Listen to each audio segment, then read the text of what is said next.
Bueno, pues muy buenos a todos y a todas. Yo soy un busto parlante y en esta ocasión vamos a hacer un breve resumen del pensamiento político de Juan Jacobo Rousseau, Jean-Jacques Rousseau, y mi idea es pues dar básicamente unas claves para comprender su pensamiento. Bien, lo primero que cabría decir a modo anecdótico es que Immanuel Kant solo tenía un cuadro en su casa, era un tipo bastante escueto en lo que a la estética y a la orfebrería se refiere, y solo tenía un cuadro, el cual era un retrato de Rousseau, lo cual ya nos puede decir la admiración que presentaba este pensador alemán por nuestro pensador francés, el que nos incumbe hoy. Bien, habría que decir que las tres obras fundamentales para comprender su pensamiento político son el discurso sobre el origen y los fundamentos de la desigualdad de los hombres, de 1755, el discurso de las ciencias y las letras, de 1750, y el contrato social de 1762, de los cuales podemos extraer tres tesis básicas. La primera tesis, que es una tesis antropológica, es que el hombre es bueno o bondadoso por naturaleza. Y esta tesis está extraída del discurso sobre el origen y el fundamento de la desigualdad de los hombres. En segundo lugar, tenemos la tesis histórico-sociológica, que viene a decir que la sociedad ha corrompido esa naturaleza bondadosa del hombre que era originariamente bueno. Esta tesis pues, se puede extraer del discurso de las ciencias y las letras.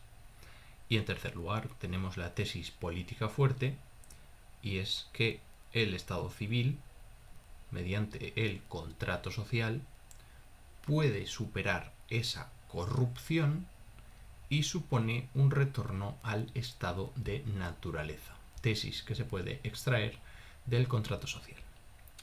Bien, entonces, el primer principio de toda moral es que, para Rousseau, es que el hombre es un ser naturalmente bueno, que es amante de la justicia y del orden, y sin embargo es la sociedad la que lo corrompe.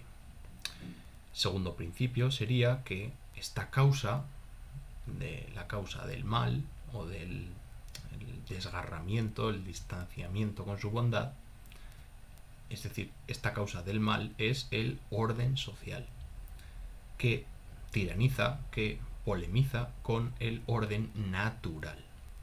Bien, y en tercer lugar, tenemos que para poder anular la causa del mal y volver a la situación de partida, originariamente buena, la función de la política es volver a restaurar el orden natural donde los elementos son transparentes y rectos. Bien.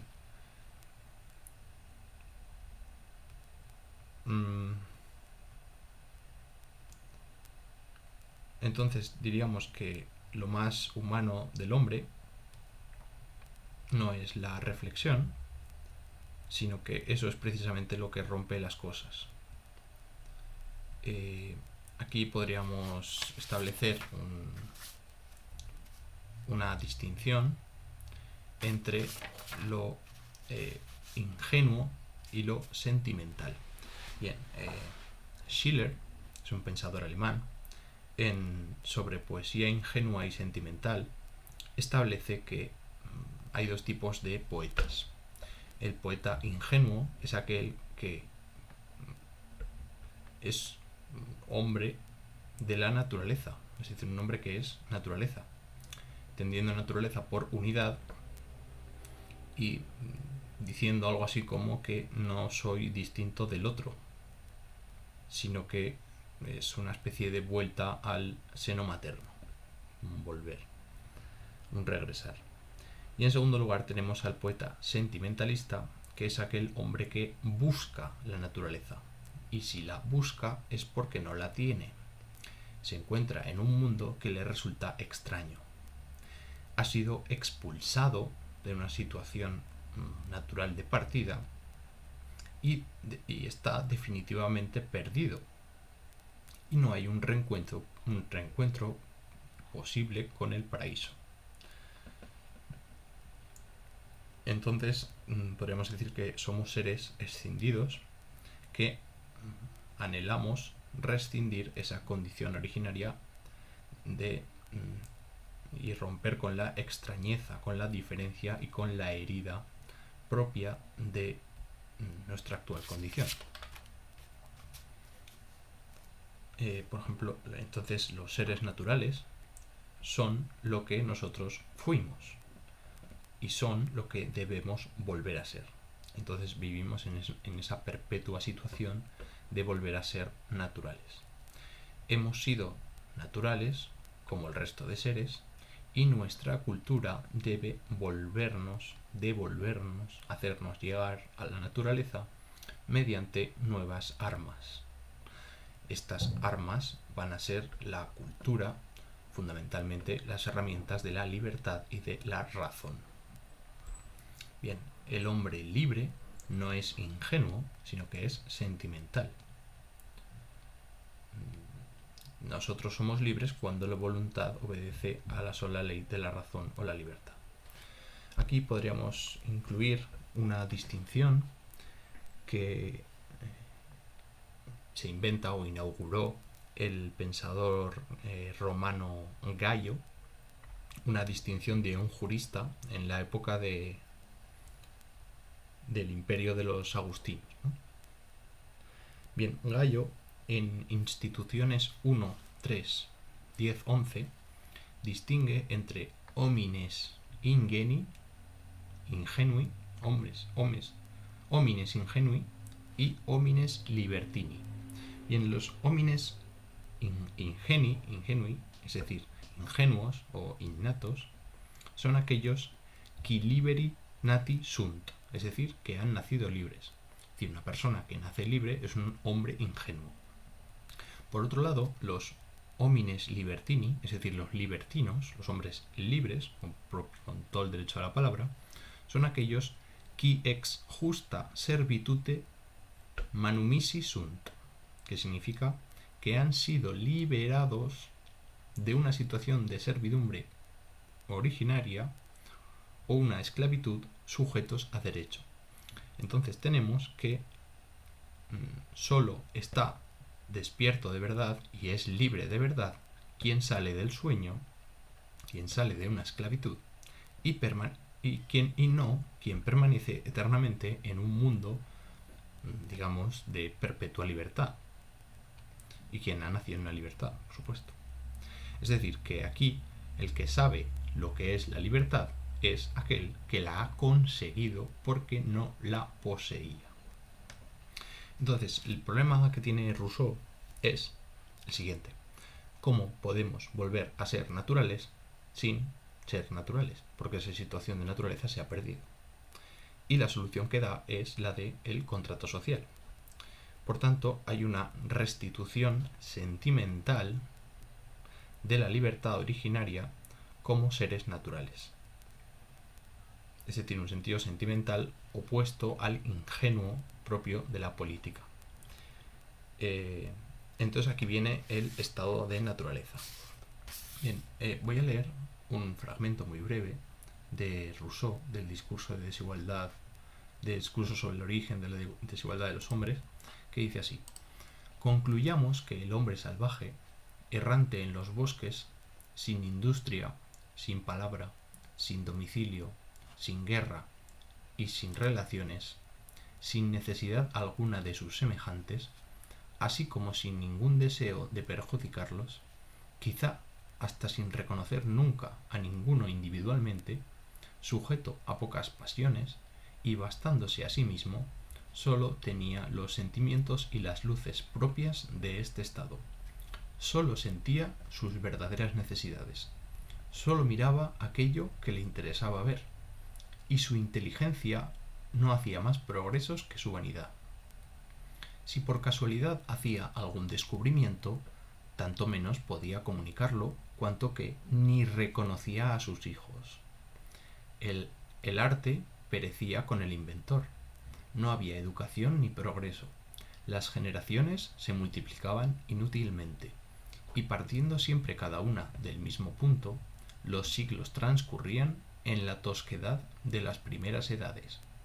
La especie ya era vieja, y el hombre seguía siendo siempre niño. Bien, entonces,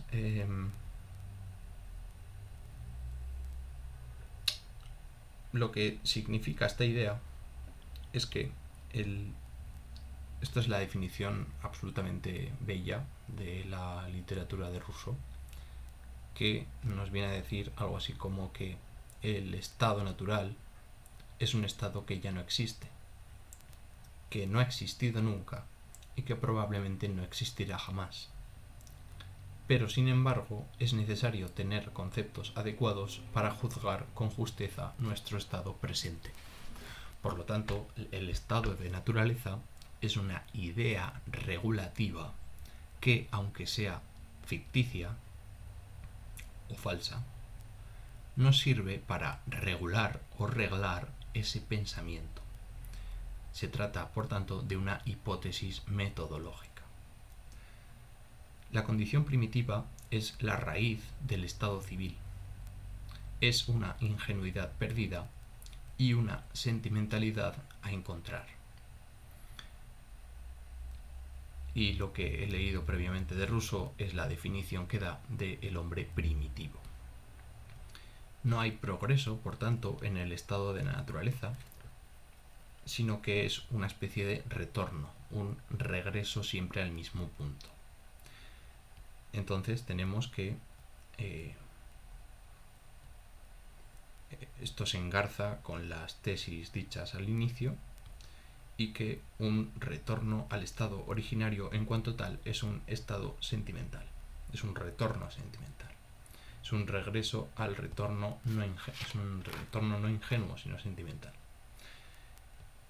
Con respecto a lo que comento del estado ingenuo y sentimental, hay una película de Alfred Hitchcock que se llama Vértigo, en el que el protagonista tiene una relación con una mujer que, digamos, tiene dos etapas, ¿vale? Yo no les voy a spoilear la película, pero sí que les invito a que piensen a través de estas categorías, como son la categoría primero de lo ingenuo y segundo de lo sentimental, para analizar esas dos etapas de enamoramiento que tiene el protagonista de la película, que si mal no recuerdo es James Stewart, ¿vale? Entonces, como conclusión, podríamos decir que el hombre primitivo de Rousseau es un hombre amoral, solitario, individualista y no es racional. La razón es algo así como una reflexión y una capacidad de adaptar la naturaleza a sus propios intereses. La razón se confunde con el instinto, que es una adaptación a la naturaleza, y consiste en un instinto de autoconservación, es decir, un amour de soi, ¿no? Un amor de sí, junto con una piedad. Así dice Rousseau que el hombre que medita es un animal depravado. Y sin más, esto sería todo lo que quería comentarles acerca de Rousseau. Espero que les haya sido de utilidad y que les haya animado a leer las obras de este gran literato del siglo XVIII en Francia. Así que un saludo y hasta la próxima.